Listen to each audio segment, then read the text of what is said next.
Party మారిన ఎమ్మెల్యేల అనర్హత విషయంలో న్యాయపరమైన చర్యలు తీసుకునేందుకు బీఆర్ఎస్ ప్రయత్నాలు ముమ్మరం చేసింది. పార్టీ మారిన ఎమ్మెల్యేలపై అనర్హత వేటు తప్పదని బీఆర్ఎస్ వర్కింగ్ ప్రెసిడెంట్ కేటీఆర్ అన్నారు. ఎమ్మెల్యేల పార్టీ ఫిరాయింపులపైన ఢిల్లీలో బీఆర్ఎస్ న్యాయ పోరాటం చేస్తుందన్నారు. రాజ్యాంగ నిపుణులతో బీఆర్ఎస్ సీనియర్ నేతలు భేటీ అయ్యారు. త్వరలోనే సుప్రీంకోర్టులో పార్టీ తరపున కేసు వేయనున్నట్లు కేటీఆర్ తెలిపారు.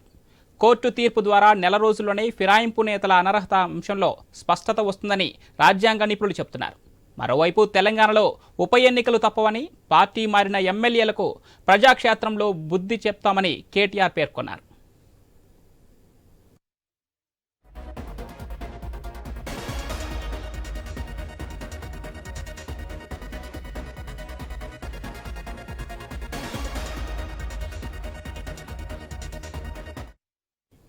పార్టీ మారిన ఎమ్మెల్యేల అనర్హత విషయంలో న్యాయపరమైన చర్యలు తీసుకునేందుకు బీఆర్ఎస్ ప్రయత్నాలు ముమ్మరం చేసింది.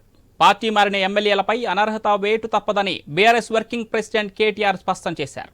ఎమ్మెల్యేల పార్టీ ఫిరాయింపులపైన ఢిల్లీలో బీఆర్ఎస్ న్యాయ పోరాటం చేస్తుందన్నారు కేటీఆర్. రాజ్యాంగ నిపుణులతో బీఆర్ఎస్ సీనియర్ నేతలు భేటీ అయ్యారు. త్వరలోనే సుప్రీంకోర్టులో పార్టీ తరపున కేసు వేయనున్నట్లు కేటీఆర్ తెలిపారు. కోర్టు తీర్పు ద్వారా నెల రోజుల్లోనే ఫిరాయింపు నేతల అనర్హత అంశంలో స్పష్టత వస్తుందని రాజ్యాంగ నిపుణులు చెబుతున్నారు. మరోవైపు తెలంగాణలో ఉప ఎన్నికలు తప్పవని, పార్టీ మారిన ఎమ్మెల్యేలకు ప్రజాక్షేత్రంలో బుద్ధి చెప్తామని కేటీఆర్ అన్నారు.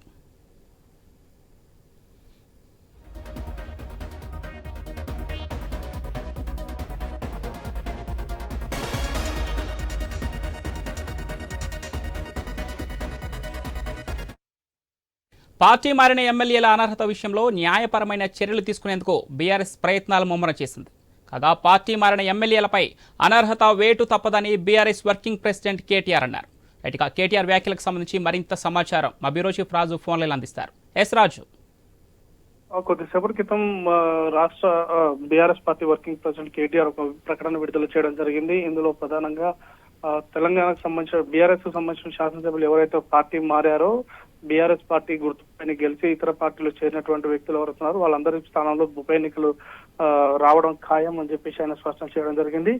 దీనికి కారణం తాము న్యాయ పోరాటం చేస్తున్నాం, న్యాయం జరిగేటువంటి అవకాశం ఉంది మాకు అని చెప్పేసి చెప్పడం జరిగింది. ఇటీవల పార్లమెంట్ అసెంబ్లీ సమావేశాల్లో కూడా దీనికి సంబంధించిన అంశం పైన ఆయన లేవనెత్తేటువంటి ప్రయత్నం చేశారు. అయినప్పటికీ కూడా బీఆర్ఎస్ పార్టీకి సంబంధించినటువంటి అంశాలపైన వాళ్ళు ఖండించడం జరిగింది.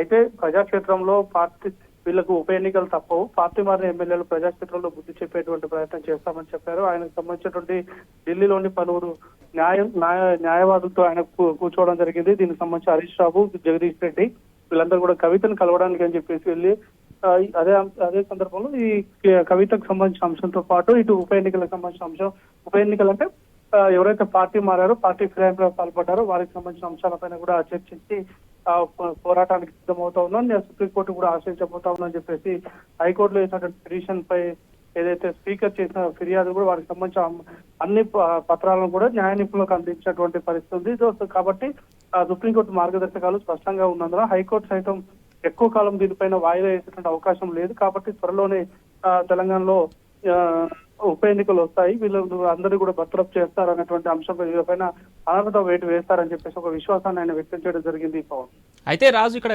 కేశవరావు విషయంలో కూడా పార్టీ ఫిరాయింపుల విషయంలో కేటీఆర్ పలు కీలక వ్యాఖ్యలు అయితే చేశారు. ఆయన రాజ్యసభ సభ్యత్వానికి రాజీనామా చేయడానికి స్వాగతిస్తున్నామని, రాజ్యసభ చైర్మన్ ఆయనపై అనర్హత వేటు వేయకముందే ఆయనే స్వయంగా రాజీనామా చేశారని చెప్పి కేటీఆర్ చెప్పుకొచ్చారు. కానీ ఇక్కడ మాత్రం అసెంబ్లీలో స్పీకర్ ఎటువంటి చర్యలు తీసుకునే అవకాశం తక్కువ కాబట్టి వీరు ఎమ్మెల్యేలు వాళ్ళు రాజీనామా చేయట్లేదు, పార్టీ ఫిరాయింపులపై ఇలా మీ సుప్రీంకోర్టు వరకు వెళ్లాల్సి వస్తుందని చెప్పి కేటీఆర్ చెప్తున్నారు. అసెంబ్లీ స్పీకర్ పైన కేటీఆర్ చేసిన వ్యాఖ్యలు ఏ విధంగా చూడొచ్చు? అసెంబ్లీ స్పీకర్ పైన విశ్వాసం లేదు అనేది పరోక్షంగా కాదు ప్రత్యక్షంగానే చెప్పారని చెప్పేసి అనుకోవచ్చు. రాజ్యసభకు సంబంధించి జాతీయ స్థాయిలో ఉండేటువంటి పరిణామాలు వేరు, అక్కడ పాటించేటువంటి విధి విధానాలు వేరు. సో తెలంగాణ అంటారు వివిధ రాష్ట్రాలకు సంబంధించిన అంశాల్లో పార్టీకి సంబంధించినటువంటి ఫ్లోర్ మెర్జ్కి సంబంధించిన అంశం కనుక జరిగితే ఒక రకంగా ఉంటుంది.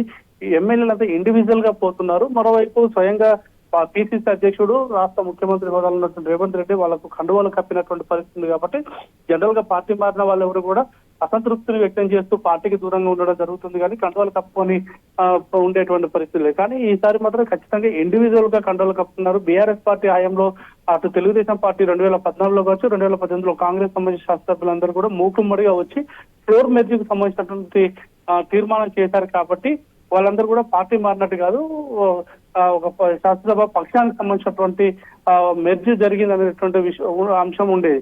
కానీ ఇప్పుడు జరుగుతున్నటువంటి పరిణామాల్లో 10 మంది పార్టీ మారితే 10 మంది కూడా ఇండివిజువల్ గా మాత్రమే వెళ్ళారు. 10 మంది కలిసి వెళ్ళినటువంటి పరిస్థితి లేదు. రెండోది 1/3 మెజార్టీ వెళ్లాల్సిన అవసరం ఉంటుంది. ఫ్లోర్ మెర్జీ కావాలంటే దాదాపు 24 మంది కావాల్సిన అవసరం ఉంటుంది. కానీ ఆ పరిస్థితి లేదు. ఇప్పుడు 39 మంది శాసనసభ్యుల్లో 10 మంది మాత్రమే వెళ్ళారు. 10 మంది కూడా ఎవరికి వారు వెళ్ళినటువంటి పరిస్థితి ఉంది.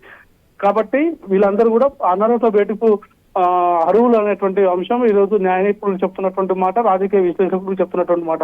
అయితే మరి శాసనసభ స్పీకర్ కావచ్చు, హైకోర్టు కావచ్చు దీనిపైన పెండింగ్ పెడుతున్నటువంటి నేపథ్యంలో వీళ్ళ మీద మాకు విశ్వాసం లేదు కాబట్టి ఎట్లాగో త్వరలో హైకోర్టు కూడా ఒక క్లారిటీ ఇచ్చే అవకాశం ఉందనేటువంటి సమాచారం ఉంది. కాబట్టి దీనిని మేము సుప్రీంకోర్టులో సవాల్ చేయబోతున్నాం, దానికోసమే న్యాయ నిపుణులతో చర్చిస్తున్నామని చెప్పేసి వాళ్ళు చెప్తా ఉన్నారు. అయితే రాజు, ఇక్కడ పార్టీ ఫిరాయింపుల నేపథ్యంలోనే గద్వాల ఎమ్మెల్యే అంశం అయితే చర్చనీయాంశం అవుతుంది. ఈ నేపథ్యంలో ఆయన మళ్ళీ బీఆర్ఎస్లోని కొనసాగుతామని చెప్పడం, మళ్ళీ తిరిగి రేవంత్ రెడ్డిని కలవడం, ఇప్పుడు ఆయన ప్రజెంట్గా ఎటువైపు ఉన్నారనుకోవచ్చు, దీనిపైన ఏమన్నా సమాచారం ఉందా? సో ఆయన ముందుగా కాంగ్రెస్ పార్టీలో బీఆర్ఎస్ పార్టీ నుంచి గెలిచి కాంగ్రెస్ పార్టీలో చేరారు. కాంగ్రెస్ పార్టీలో చేరిన తర్వాత ఒక 15-20 రోజుల తర్వాత మళ్ళీ అసెంబ్లీ సమావేశాల సందర్భంగా తాను బీఆర్ఎస్ తోటనే ఉంటానని చెప్పారు. అయితే అంతర్గతంగా కాంగ్రెస్ పార్టీలో గద్వాల్లో జరిగినటువంటి రాజకీయ పరిణామాలు, ఆ జిల్లాలో ఉన్నటువంటి వాస్తవాలు దృష్టిలో పెట్టుకొని ఆయన కాస్త ప్రియారిటీ తగ్గింది కాబట్టి తాను వెళ్ళిపోతున్నానని చెప్పేసి తన అవసరాల కోసం బీఆర్ఎస్ పార్టీతో కలిసి ఉంటానని చెప్పేసి కాంగ్రెస్ ఒక అల్టిమేటం జారీ చేసే విధంగా వివరించారు. కానీ మళ్ళీ జిల్లాకు సంబంధించినటువంటి మంత్రులు, ఇతర ఎమ్మెల్యేలందరూ కూడా కూర్చొని మాట్లాడిన తర్వాత ఆయనకు కావాల్సినటువంటి అంశాలు ఏవైతే ఉన్నాయో వాటిని క్లారిఫై చేసిన తర్వాత తిరిగి మళ్ళీ కాంగ్రెస్ పార్టీలోకి వెళ్లారు. ఇప్పుడు ప్రస్తుతానికి తన కాంగ్రెస్ పార్టీలో ఉన్నట్టుగానే మనం భావించాల్సి ఉంటుంది.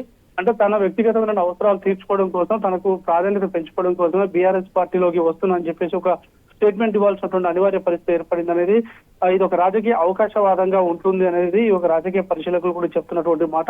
సో ప్రస్తుతానికైతే బల్లకృష్ణ మోహన్ రెడ్డి కాంగ్రెస్ పార్టీ తోటే ఉన్నారు. ఎందుకంటే రేవంత్ రెడ్డి తోటి మళ్ళీ కేసీఆర్ కలుస్తారని చెప్పి కూడా వెళ్ళి మళ్ళీ రేవంత్ రెడ్డి తోడు కలిసి కండువా కప్పించుకున్నటువంటి పరిస్థితి ఉంది. కాబట్టి ఆయన ప్రస్తుతం అయితే కాంగ్రెస్ పార్టీ తోటే ఉన్నారని చెప్పేసి మనం స్పష్టంగా తేలిపోతా ఉంది.